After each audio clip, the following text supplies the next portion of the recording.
Welcome back, everybody. It's Abdul-Rahman Muhammad. I'm a historian, a writer, an investigative journalist. If you like what we have to say, go ahead, become a subscriber to the channel. It's very important. And if you want to support this work, go to the Patreon link in the description box below. Let me just start off by saying this. Please share this segment with everyone that you know. Linda Sarsour is playing with fire. Linda Sarsour is playing a very, very dangerous game. By now, everyone has heard about her very incendiary speech that she gave at the ISNA convention, the Islamic Society of North America, in which, in the same breath, she invoked the term jihad and the White House. And of course, she quoted a very well-known hadith that we all know. What is the best form of jihad? It is to speak a word of truth in the face of a tyrant ruler. However, Linda Sarsour knows the loaded nature of the term jihad. She understands that, and she is manipulating the public, goading the public to attack her so that she can play the victim, play the martyr, and thus secure more speaking engagements and raise money. That's what this is all about.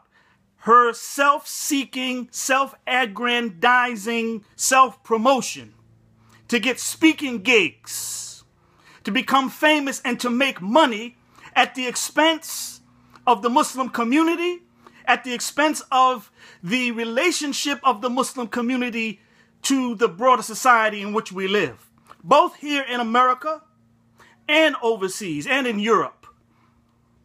Brothers and sisters, this is like pouring gasoline on a fire.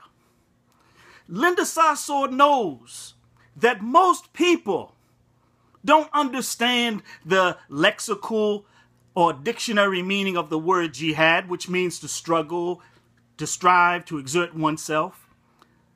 In the public imagination, the word jihad, what it connotes is terrorism. It is synonymous with terrorism.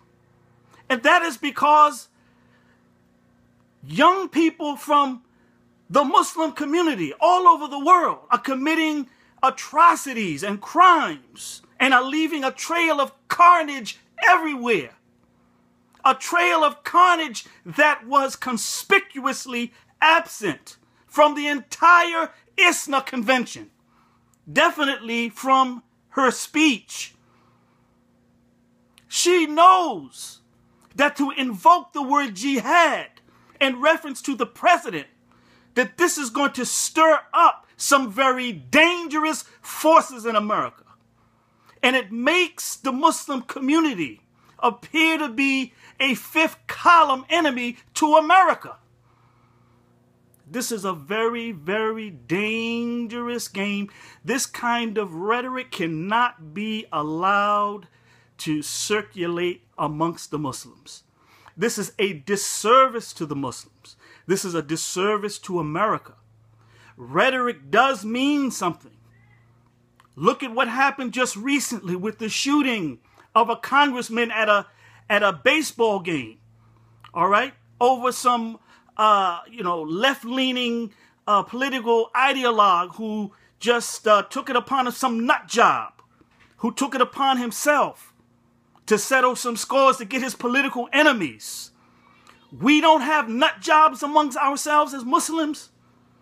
We don't have people that are teetering on the brink of sanity in our midst that would hear this kind of rhetoric, hear the language of jihad, and perhaps, God forbid, commit some type of atrocity against the president or some public official. Is that what we want? Is that what we want? And brothers and sisters, here's the thing. Linda Sarsour knows what she's doing. It's all calculated. But she also knows this, that if she was to try to quote that hadith, in fact, the very proof that she's a liar and the very proof that what she's saying is a bunch of garbage is if she tried to quote that hadith in any majority Muslim country, speaking truth to a tyrant ruler, they would grab her, they would throw her in a dungeon, they would probably torture her, rape her, or even kill her. But she comes to America, or she's born here, but her people, Palestinians, come to this country, live freely, practice their religion, and she has the audacity to invoke the term jihad when talking about our president. And it doesn't matter who the president is. It doesn't matter. It's the system. So she's going to use the system, common brotherhood, Muslim brotherhood tactic. Use the system to attack the system. And look at how she did it. Look at how she did it. She said that the best form of patriotism is dissent. That dissent is the best form of patriotism. That's what she said. It's hot in here. I'm getting fired up. Dissent is the best form of patriotism. And what does she do? Check out what she does. She's very slick in what she's doing here. She quotes or she references, quote unquote, our heroes like Al-Hajj Malik al-Shabazz and Malcolm X, Muhammad Ali. All right. Earlier, in the beginning of her speech, she praised the man that she called her mentor, her best friend, her best person in the room, Imam Siraj Wahaj, an African-American imam out of Brooklyn, who I know very well. Some of you know that I brought Imam Siraj Wahaj to the campus of Howard University when I was president of the Howard University Student Association. We used to bring him to the campus every Thursday night to teach his Islamic studies class. This is when the imam was, on the come up. All right. So I know these people. She praises him profusely. He comes to me in my darkest hour. I hear his voice and he takes me out of, my dark moment and so on and so forth. That's all calculated.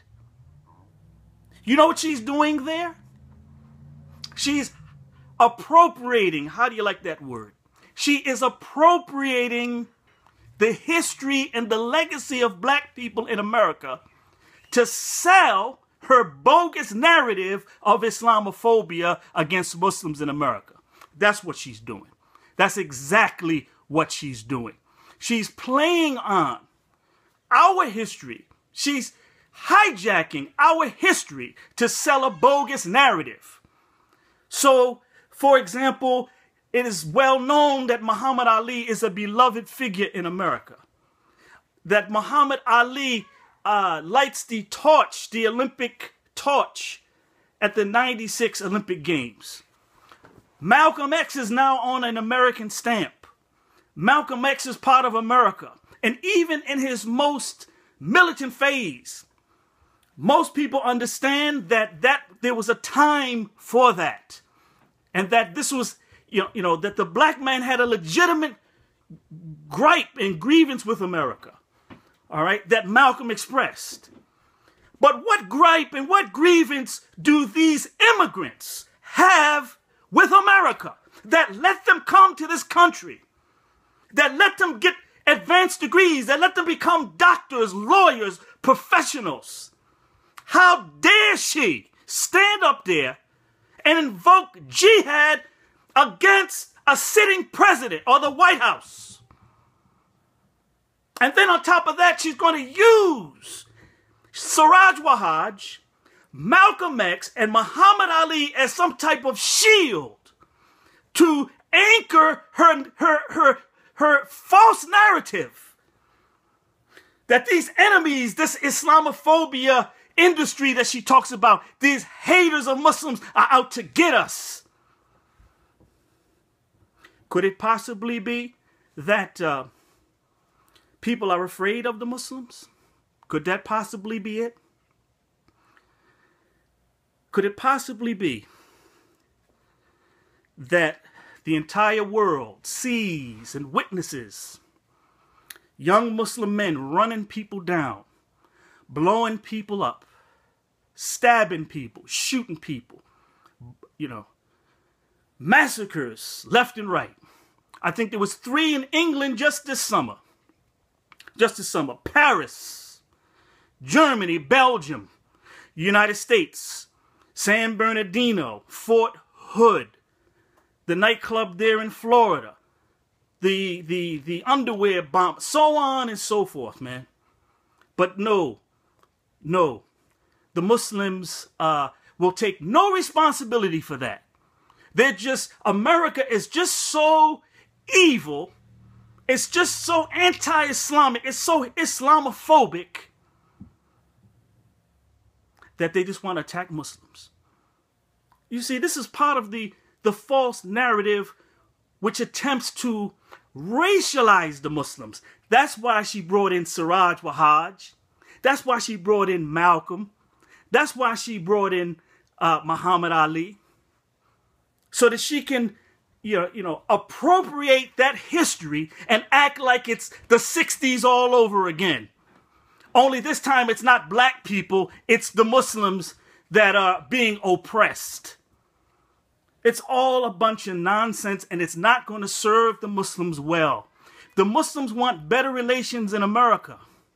What they should do is do acts of goodness, acts of kindness, build some good institutions in America, hospitals,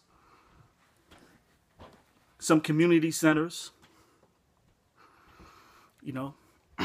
contribute to the society. And stop griping and bitching and crying about how bad you have it. All right? Because you don't have it bad. And you definitely don't have it as bad as black people ever had it. All right? Don't try to hijack our struggle and our narrative to promote this false narrative and at the same time create hatred and hostility against the Muslims in America. With this lie of this Islamophobia industry. There is no goddamn Islamophobic industry. It's all a bunch of BS. It's gone so far in this stealing of our history and trying to anchor their agenda in Malcolm, in Muhammad Ali, Kareem Abdul-Jabbar, using people like Imam Siraj Wahhaj, using people like Johari Abdul-Malik and others. It's gotten so bad. Let me tell you how bad it's gotten.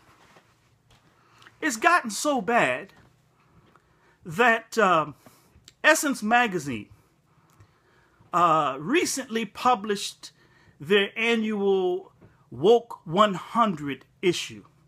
This is an issue that highlights or praises the work and the contribution of the 100 most prominent and important and up-and-coming African-American women.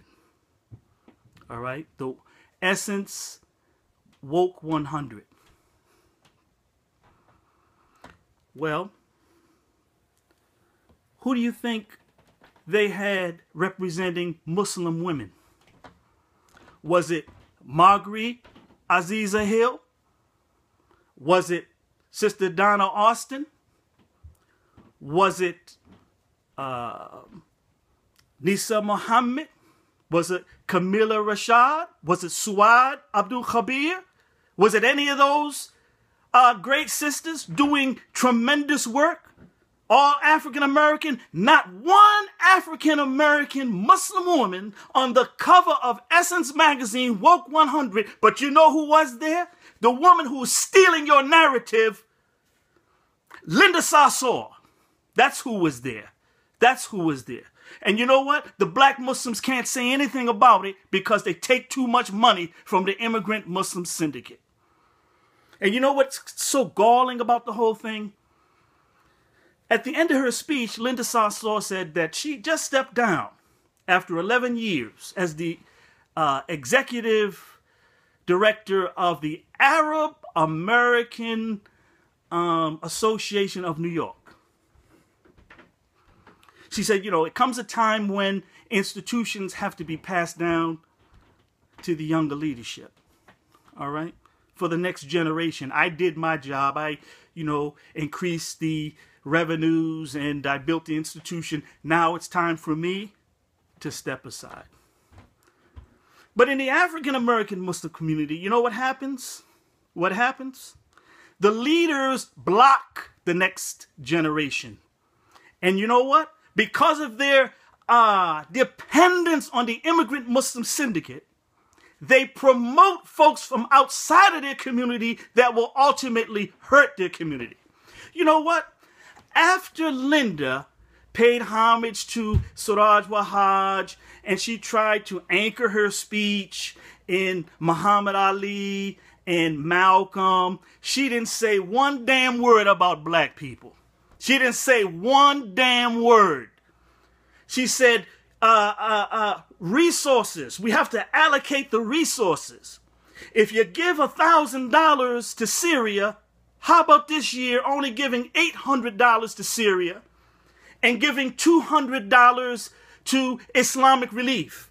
Give $200 to ISNA. Give $200 to CARE. Give $200 to MASS. All four organizations are Muslim Brotherhood organizations. She didn't name not one black organization. Not one. Not one. Because you're not even in the discussion, black people. You're not even in the discussion when it comes to the immigrant Muslim syndicate. Yet who made Linda Sarsour?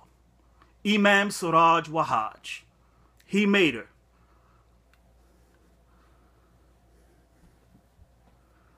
Linda Sarsour can step aside from the Arab American Association of New York, not the Arab Muslim Association, no, the Arab American Association. All right, everyone else can work for their people except black Muslims. Everyone else. Whenever we want to work for ourselves, we're branded with being black nationalists. Even from our own people. So Suraj Wahaj elevated Linda. And then the left took it from there. And now she's this megalomaniacal egomaniac, making money, creating fires, and creating hatred in America for the Muslims. Why did not Suraj Wahaj elevate one of his own? Why did he not elevate a man like Amin Nathari? Why did he not elevate brothers like Abdul-Malik, who was his assistant imam, who he drove out the masjid because he saw him as a rival? What about the brother up there in Detroit, Dawood Walid? Huh? What about Safir Rab? What about Abdul-Rahman Muhammad? Suraj didn't help us get there, but he's going to help a Palestinian, the worst of the Arabs. The ones in all of our neighborhoods selling all manner of haram, liquor, malt liquor, dice, pork, lotto tickets, everything in our community that's haram. Man, Linda Sarsour is a menace. And I want the Muslims to understand that she is no benefit to the community. All she's doing is generating hatred and hostility towards the Muslims. And this false narrative of Islamophobia and this false narrative that America just hates Muslims is just Islamophobic and hostile to Muslims. That's false. That's a false narrative. What people are hostile to is terrorism. What people are hostile to are so-called leaders who call for any kind of jihad in any kind of context against their U.S. president. That's what they're against. So, brothers and sisters, you know, in conclusion, let me say this. You know what else didn't? Let me just put this in there. You know what else didn't come out in Linda Sarsour's speech? To the largest group of Muslims in America, the largest contingent of the immigrant Muslim syndicate, she said not one word about female genital mutilation. That's right, Miss Sarsour, the feminist. All right, she didn't say one thing about it. She didn't say one thing about terrorism. She didn't say one thing about the outrages committed by Muslims around the world. That's really the problem. No, you're not going to attack my country. You know, you can get on that ship and go back to Palestine or go back to Egypt or go back to, you know, wherever you're from. But I'm not going to let you hijack black culture and black people and the great legacy of Muhammad Ali and the warm feelings that America has for him for your bile and your venom and your hatred of America. I'm not having it. Please share this segment with everyone you know. And if you want to help me, you know, go to the Patreon link below and I'll get back with you soon.